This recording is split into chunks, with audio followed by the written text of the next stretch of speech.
오늘 말씀은 데살로니가전서 5장 1절에서 11절 말씀인데, 오늘은 8절부터 11절 말씀을 제가 읽도록 하겠습니다. 8절에서 11절 말씀을 읽습니다.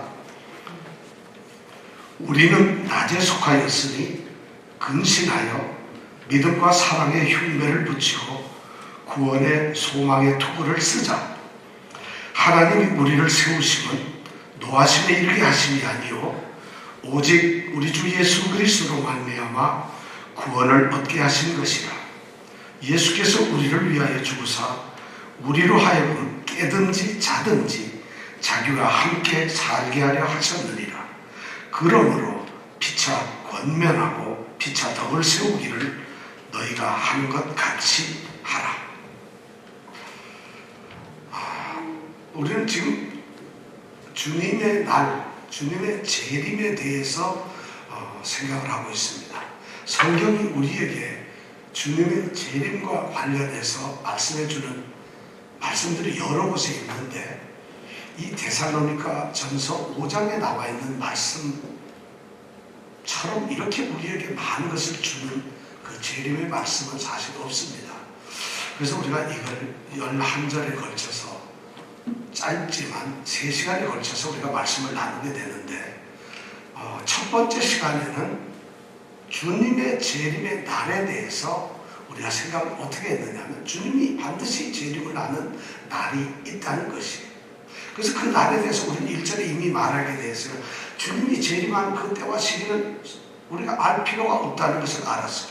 그러면서 5장 1절부터 3절까지는 주님이 재림하실 때에 이 땅에는 두 종류의 사람이 있습니다. 우리가 예배당에 들어가도 꼭 양쪽 이렇게 두 종류가 있어요. 어디 가보면 꼭 이렇게 둘로 나누었는데, 예수님이 재림하는 때에도 두 종류의 사람이 있어요. 하나는 1절부터 3절까지에 나오는 그 사람은 어떤 사람들이냐면, 어두움이 지배하고 있는 밤에 속해 있는 사람들이에요. 어두움이 모든 것을 장악하고 있는, 어둠 속에 있는, 그래서 밤이 지배하는 그런 세상에서 살고 있는 사람들이에요. 그들은 밤에 자고 취하는 사람들이에요. 우리는 그런 사람들을 세상을 따라서 믿지 아니하고 예수 그리스도가 없는 사람들을 그런 사람들이라고 생각을 했어요. 어둠과 죄와 악이 지배하는 그러한 이 밤과 같은 이 세상에서 잠을 자고 취하고 있는 사람들이, 그런 사람들에게는 주님의 날이 밤에 도적같이 이른다고 성경은 말하고 있습니다. 밤에 도적같이 이르기 때문에 알 수가 없고 주님의 재림을 대비할 수가 없어요. 그래서 그들은 반드시 멸망하고 피할 수가 없다는 것이에요. 그들은 심판을 받게 된다는 것이 바로 5장 1절부터 3절의 말씀이었어요. 그리고 4절부터 이제 8절까지의 말씀은 또 다른 사람들이 이제 나타납니다. 그들은 누구냐? 빛이 지배하는 낮에 속해 있는 사람들입니다. 그들은 자지도 않고 깨어서 근신을 하는 사람들입니다. 성경은 그들을 보고 빛의 아들, 딸들, 낮의 아들, 딸들이라고 말하고 있습니다. 이들에게는 주님이 오시는 날이 밤의 도적처럼 오는 것이 그런 것이 아니라는 것이에요. 왜냐하면 그들은 낮에 속해 있기 때문에, 빛 가운데 있기 때문에 주님의 재림을 밝히 알아볼 수가 있다는 것이에요. 바로 그들에게는 주님의 재림이 바로 구원의 시간입니다. 구원의 시간입니다. 그것을 바로 우리는 성도들, 이 땅에서 하나님의 택하신 믿는 자들을 바로 그런 사람이라고 이야기합니다. 세상에 속해서 세상에서 자고 취하는 사람들, 그리고 낮에 속하여서 깨어가지고 근신하는 사람들, 이렇게 두 종류의 사람이 있어요.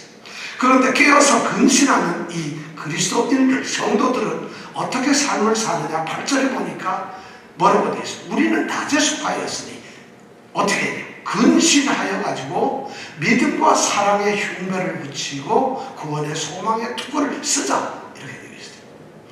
우리의 이 땅의 삶은, 성도들의 삶은 그들의 심정과 가슴 그들을 지키는 것이 무엇이냐? 믿음과 사랑이라는 것이.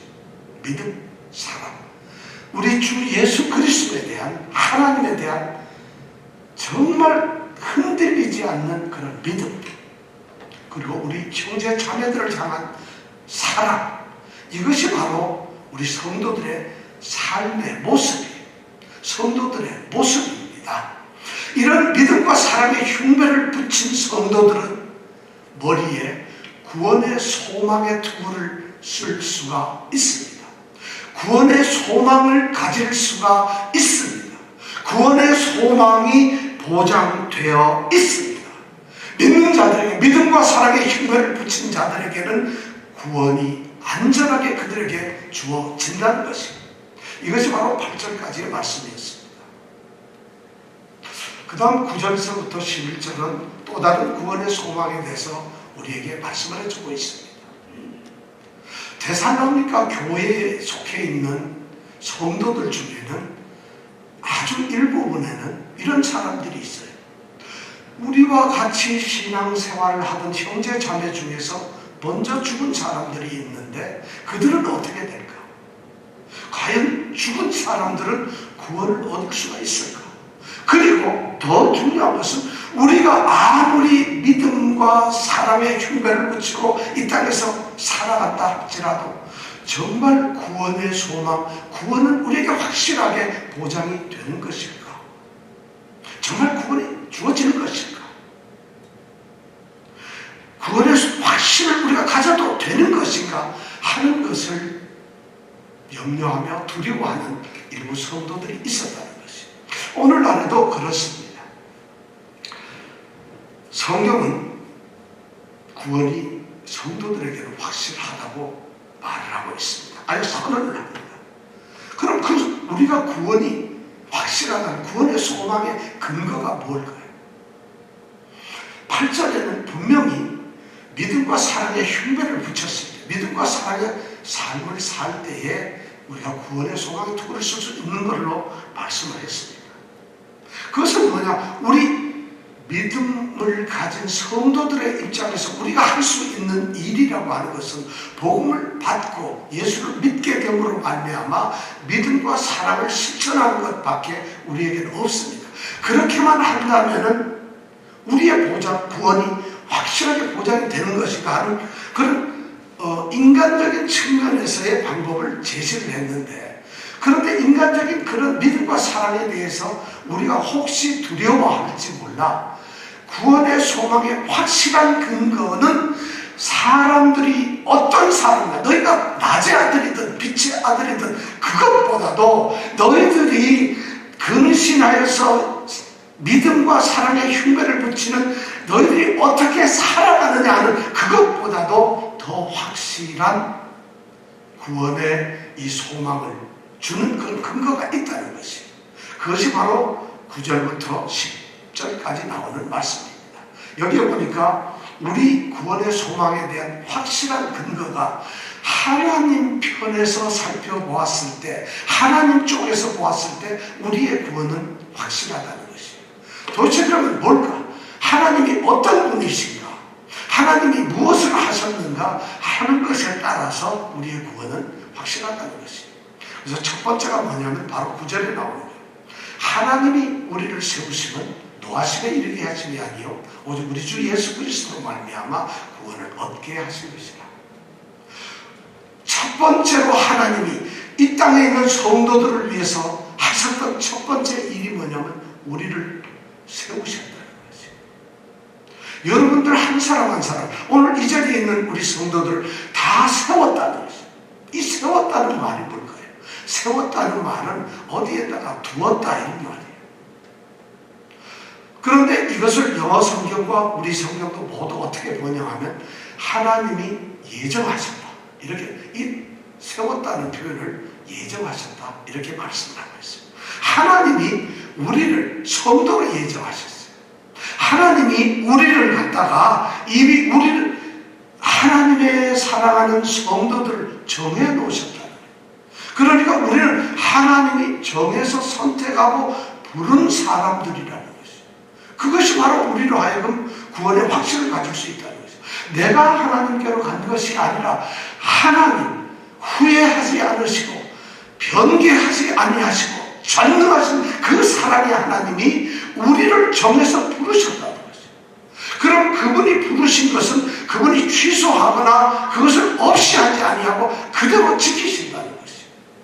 하나님이 우리를 세우셨다는, 그러니까 우리의 구원은 확실하다는 것이죠. 그런데 하나님이 우리를 이렇게 세우신 목적이 있어요. 두 가지가 나와요. 하나님이 우리를 세우신 것은 노하심에 이르게 하려는 것이 아니었다는 것입니다. 노하심이란 우리가 심판이라는 말로 바꿀 수 있습니다. 그런 뜻입니다. 우리를 심판하시기 위해서, 우리를 정죄하시기 위해서, 우리를 갖다 판단하고 우리를 멸망케 하기 위해서 우리를 세우신 것이 아니라는 것이. 그럼 우리를 왜 세우셨을까요? 두 번째가 보니까 구원을 얻게 하는 것입니다. 우리로 하여금 구원을 얻게 하는. 그러니까 하나님이 우리를 부르신 것이 구원을 얻게 하기 위해서 부르셨으니까 우리의 구원은 흔들릴 필요가 없어요. 우리의 믿음이나 우리의 어떤 사랑보다도 하나님의 뜻이, 하나님의 목적이 앞서기 때문에, 하나님이 그런 뜻을 가지셨기 때문에 우리의 믿음 사랑이 어떻다 할지라도 우리는 하나님의 뜻에 의해서 구원을 얻는다는 것입니다. 놀라운 확신이죠. 바울 사도는, 지금 성경은 우리에게 그런 것을 말해요. 성도들 보고 너희들은 그냥 너희가 아니라는 것이. 그냥 너희들은 교회 다니면서 믿음과 사랑의 삶을 살아가는 그런 좀 착하고 조금 의로운 듯하고 조금 죄와 멀어진 그런 존재가 아니라, 그렇게 살아가는 이 땅에서 칭찬을 받는 존재가 아니라 하나님이 구원을 하시기 위해서 세운 자들이에요. 그러니까 우리는 성도가 얼마나 존귀한 자인지 몰라요. 그런데 우리를 구원하시기 위해서 오늘 말씀을 9절에 보니까 하나님이 우리를 세우시면 노하심에 이르게 하심이 아니요 구원을 얻게 하신 것이라 이렇게 되어 있는데, 그 가운데 한 단어가 들어가요. 한 말씀이 들어가요. 오직 우리 주 예수 그리스도로 말미암아. 이 말이 들어가 있어요. 어쩌면 이 말이 가장 중요한 건지 몰라요. 하나님이 우리를 세우신 것도, 하나님이 우리를 노하심에 이르게 하는 것, 아니게 하는 것도, 하나님이 우리를 구원하게 하시는 것도, 모든 것이 하나님이 예수님을 통해서, 예수님으로 말미암아, 오직 예수 그리스도로 말미암아 그것을 이루신다는 것이. 그러니까 구원의 길은 예수님이에요. 구원의 방법은 예수님이에요. 하나님은 예수님을 통해서 우리를 구원하십니다. 하나님이 직접 우리를 구원하는 것이 아니라 예수 그리스도를 통해서 구원을 얻는다는 것입니다. 얼마나 오직 예수 그리스도로 말미암아 이 말이 들어가 있기 때문에 우리가 예수님을 믿습니다. 예수님을 믿습니다. 예수님의 생명을 우리가 갖습니다. 예수님을 사랑합니다. 근데 예수님은 어떻게 우리를 구원하십니까? 구원을 얻게 하실 수 있는가? 우리 주 예수 그리스도로 말미암아 구원을 얻게 하셨다면 예수님은 도대체 뭘 하시겠어요?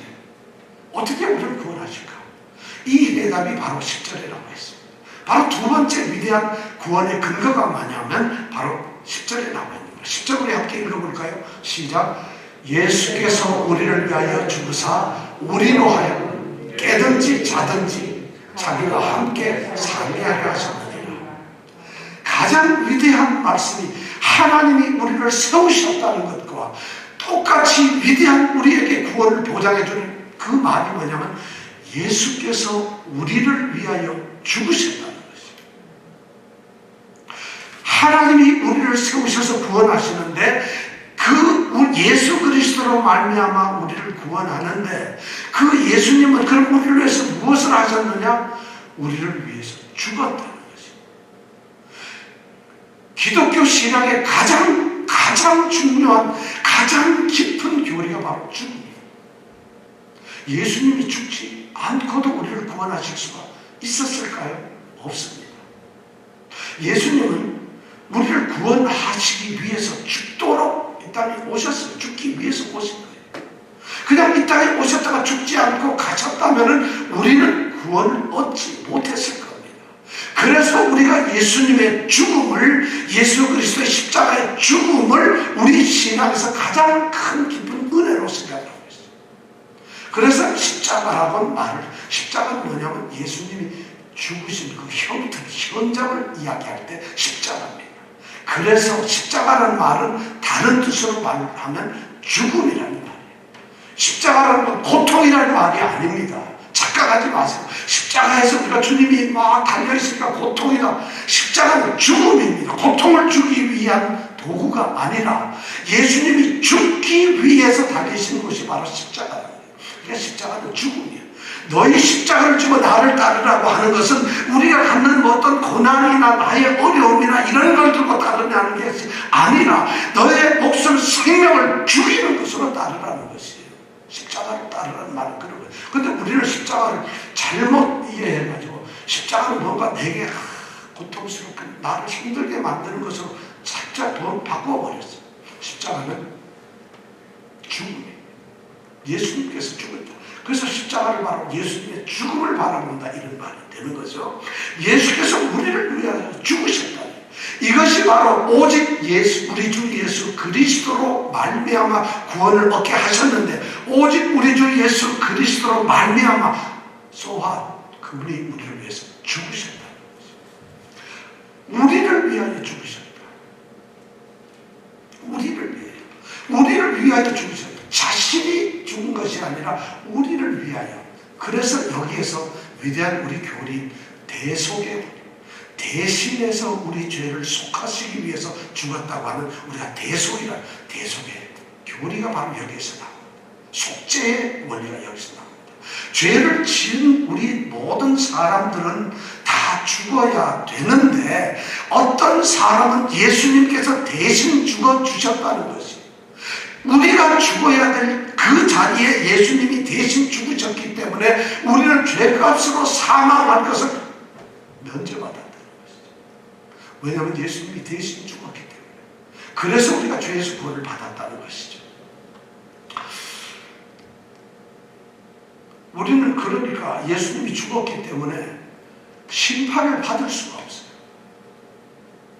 이미 죄값을 예수님이 하나님의 아들로서 이미 죽음을 가져갔기 때문에 우리는 죽을 수가 없어요. 죽을 필요가 없어요. 그러니까 우리는 우리 죄에 대해서 어떤 심판도 받을 수가 없어요. 이미 그분이 다 죄를, 우리의 죄값을 다 가져가버렸기 때문에. 그래서 우리의 구원은 확실하다는 것이에요. 우리는 이 십자가의 죽음, 우리를 예정해서 불렀다, 이런 걸 너무 단순한 교리로 생각하는데 너무너무 중요한, 그게 핵심이 이거이다. 그러면서 예수님께서 우리를 위하여 죽으셨어요. 그러면서 데살로니가 성도들 이제 위로를 하입니다. 우리로 하여금 깨든지 자든지. 자, 깬다는 건 뭐고 잔다는 건 뭐예요? 성도들은 깨어있고 자는 자들은 뭐예요? 세상에서 취해 있는 자들이다, 그런 뜻이 아니고 여기서 깨든지 자든지는 그리스도 예수 안에서 깨어있는 자들이든 그리스도 예수 안에서 자는 자들이든 이런 말이에요. 그러니까 주님이 재림하시는 그때에 그리스도 안에서 죽은 자들이나 그리스도 안에서 살아있는 자들, 사나 죽으나 우리는 구원을 얻는다는 것이에요. 그리스도, 여기 깨든지 자든지가 그 말이에요. 그러니까 데살로니가 성도들에게 네가 사랑하는 형제 자매들이 죽었기 때문에 구원이 이르지 아니할까 두려워하지 말라는 것이에요. 주님이 재림할 때는 그리스도 예수 안에서 살아있든지 죽어있든지 그의 죽으심이 우리를 구원한다는 것이에요. 그러니까 데살로니가 성도들은 큰 위로를 받았겠죠. 예수님의 죽으심으로 해서 우리에게 주어진 것이 뭘까요? 구원일까요? 마지막 절 10절의 끝을 보면 전혀 구원의 말이 안 나와요. 예수께서 우리를 위하여 죽으사 우리로 하여금 깨든지 자든지 우리를 위하여 죽으사 우리로 하여금 뭘 하게 한다고? 자기와 함께 살게 하려 하셨다는 거죠. 구원을 하셨다는 것이 아니라 예수님이 우리를 위해서 죽고는 우리와 함께, 우리가 예수님과 함께 살게 하셨다는 거죠. 여기에서 우리가 중요한 어떤 말씀을 하나 깨닫습니다. 구원이란 단어와 성경은 생명이란 단어를 같이 씁니다. 여러분, 구원을 얻었다는 게 뭘까요? 다르게 말하면 뭘까요? 생명을 얻었다. 그것은 부활의 생명, 예수 생명을 얻었다는 거죠. 자, 생명을 얻었다는 건 뭘까요? 구원을 얻었다는 거죠. 예수님과 함께 살도록 하는 것, 그것이 구원이라는 거죠. 복음을 받아들이고 복음을 우리가 순종하고 복음을 믿음으로 말미암아 우리에게 주어지는 그 구원이라는 것이 바로 뭐냐? 우리는 생명을 얻었다는 거죠. 주님과 함께 살아가는 거죠. 그리스도와 함께 살아가는 거죠. 그리스도께서 주시는 생명으로 살아가는 것이, 이것이 바로 구원이라는, 구원과 생명은 같은 말이에요. 그러니까 예수님께서 죽으신 목적이 뭐냐? 우리로 하여금 자신이 죽은 가운데서 부활한 것처럼 죄 때문에 죽어야 할 우리를 자신의 생명으로 바꿔주신 것이에요. 그래서 우리는 부활, 구원, 생명을 얻은 존재가 되는 겁니다. 근데 우리는 여기서 참 하나를 깨닫게 있어요. 예수 그리스도로 말미암아 구원을 얻는다. 오직 예수 그리스도로 말미암아 자기와 같이 살게 되는 생명을 얻는다. 그러니까 구원이나 생명은 예수 그리스도로 말미암아 되는 것입니다. 그런데 지금 이 성경 말씀은 주님이 재림하는 그 순간에 우리가 구원을 얻게 된다는 그 말씀을 하고 있는데, 지금 그러면 우리는 이 순간까지 안 갔으니까 구원을 얻은 것일까, 안 얻은 것일까? 예수님이 재림하는 바로 그 순간에 우리가 구원을 얻게 되고 생명을 얻게 된다면 지금 우리는 어떻게 될까요? 그래서 이 말씀을 가만히 생각해 보면은 예수 그리스도로 말미암은 구원, 예수 그리스도로 말미암은 생명이라는 것은, 이것은 전혀 우리가 생각하는 구원과 그런 지금 종말론적인 그런 구원이 아니에요. 종말론적으로 우리는 반드시 구원을 받지만은, 예수님 때문에, 예수님으로 말미암아 받지만은, 예수님 때문에 우리는 종말론적인 구원이 아닌 현세적으로도 우리는 구원과 생명을 누리고 있다는 것입니다. 그게 바로 얻게라고 하는데, 구원을 얻게, 자기와 살게, 얻게 살게라는 것이 지금 현재 진행이 되고 있다는 것이에요. 자, 그럼 예수님과 함께, 예수님을 통해서 예수님으로 말미암아 우리가 구원과 생명을 많이 얻는다면은, 예수님을 믿는 순간부터, 예수님으로부터 말미암는 구원이니까 예수를 믿는 그 순간부터 우리에게 뭐가 주어졌을 거예요? 구원과 생명이 주어졌다는 것이죠. 그러니까 예수 그리스도로 말미암은 구원, 생명이란, 이렇게 말을 할 수 있을 것 같아요. 그리스도로 말미암아 그리스도 안에서 그리스도와 함께 살아가는 현재의 삶이 구원이에요. 현재 우리가 그리스도와 함께 살아가는 것, 이것이 구원이에요. 예수 믿는 것이 구원이라는 것이에요. 예수를 믿고서 성도라고 이름을 붙이고 성도의 신분을 가진 우리가 바로 구원을 얻은 사람들이에요. 그뿐만 아니라 앞으로 그 나라에서 그리스도와 함께 살아야 될 미래의 삶, 그것이 또한 구원이에요. 현재의 삶이 구원이고 미래의 삶이 그리스도 안에 있을 때 구원이라는 것이고 생명이라는 것이에요. 그래서 우리는 구원을 받은 존재고, 이 구원을 이루어가는 존재들이고, 구원을 완성시켜줄 그날을 사모하며 살아가는 존재들이라는 것입니다. 그러니까 우리가 구원이라고 하면 이제 복합적인 언어가 되겠죠. 단순하게 천당 가는 것, 이것이 아니라는 것이죠. 구원이란, 여러분 구원 얻었습니까? 여러분 구원 받았습니까? 아멘 하면 뭘 받았다는 거예요? 뭘 받았다는 거예요? 여러분 지금 구원 받았습니까? 여러분 구원 받고 있습니까? 이렇게 우리는 질문할 수 있어요. 그럼 이렇게 우리가 5가지 정도로 이야기를 할 수 있을지 모르겠어요. 우리가 구원을 받았다는 것은 죄의 지배로부터, 죄의 싹스로부터 우리는 해방되었다는 거죠. 주님이 죽을 때 우리는 죄가 없어요, 이제. 그러니까 죄로부터 우리는 해방되었어요. 이것은 아마 첫째적인 의미가 됩니다. 두 번째는 죄로부터 새로운 생명이 되었다면 이 생명을 어떻게 살아가요? 그리스도 안에서 살아가야 되는데, 그리스도 안에서 살아가는 새 생명은 바로 그리스도의 영인 성령이 내 안에 계신 거예요. 이것이 바로 구원받은 증거예요. 여러분 구원 받았습니까? 성령이 여러분 안에 있습니까? 성령께서 여러분을 다스리고 지배합니까? 성령이 지배하면 예배 시간이 안 늦어요, 절대로. 그죠? 성령께서는 바로 하나님이신데 하나님께 예배하는 시간을 늦을 수가 없잖아요. 예를 들면 그렇다는 거죠. 자, 그 다음에 첫 번째가 죄로부터의 해방, 두 번째가 성령의 지배를 받는 것, 세 번째가 뭐냐? 우리는 이 땅에서 이미 하나님의 자녀가 되었다는 거죠. 자녀가 되어버렸어요. 왜냐하면 우리는 어둠의 나라에서 그의 사랑의 아들의 나라로 옮겨져 버린 죠. 우리가 하나님의 딸들이 오늘 많이 계시는군요.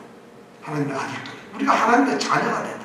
그 다음에 네 번째가 뭐냐면 우리가 거룩하게 구별된 삶을 사는 것입니다. 이것을 성화라고 합니다. 구원에서 거룩한 삶, 성화라는 것은 우리가 뭐 특별한 아주 이상한 거룩한 높은 아주 정결 이런 존재가 된다는 것이 아니라 옛날 죄에서 살다가 건져냈으니까 이제 다르게 살아야 된다. 이것이 거룩하다는 것이. 다르게 산다는 것이. 옛날에 우리가 어둠이 지배하던 밤에서 자고 취하고 자던 그런 삶이 아니라 이제는 우리가 다르게 산다. 이것을 거룩하게 산다. 왜냐하면 우리는 하나님의 자녀니까 죄에서 해방이 되었으니까 성령이 나를 지배하니까 거룩하게 사는 것이. 그리고 마지막으로 구원이 완성되는 건 영광의 하나님의 나라로 가는 것이. 이것이 우리가 구원을 받았다는 것이. 그런데 지금 하나님의 나라로 가는 것은 보장이 되어 있습니다. 우리가 거룩하게 살아야 되고 성령의 지배를 받아야 되고 하나님의 자녀처럼 살아야 되고 죄에서 해방되어 거룩하게 되어야 한다는 이것은 지금 우리가 드러내어야 할, 나타내어야만 할 우리의 모습이에요. 왜냐하면 우리는 구원받은 존재이기 때문에. 구원받은 존재이기 때문에. 예수 믿는다는 것이 바로 이런 거예요. 예수 믿는다는 것이 바로 이렇게 구원과 생명을 얻었다는 것입니다.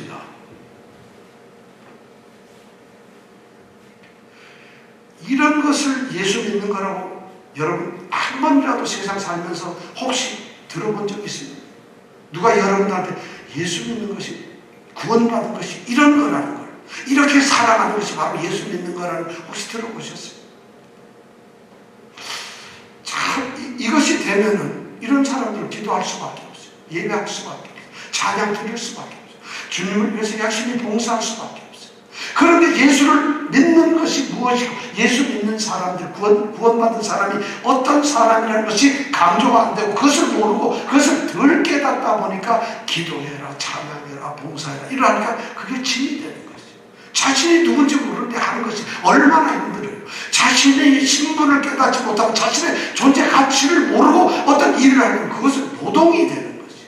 그런데 자신이 누군지를 알고 하는 것은 그것은 노동이 아니라 기쁨이에요. 운동과 노동의 차이는 거예요. 운동은 내가 하고 싶어서 하는 거니까 기뻐요. 엔돌핀이 돌아요.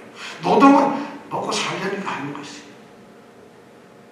그런데 우리는 모든 일을 노동의 삶으로 신앙생활을 하는 겁니다. 여러분 우리는 이제 그것을 벗어나야 돼요. 예수님이 자기와 살게 하시기 위해서 죽었잖아요.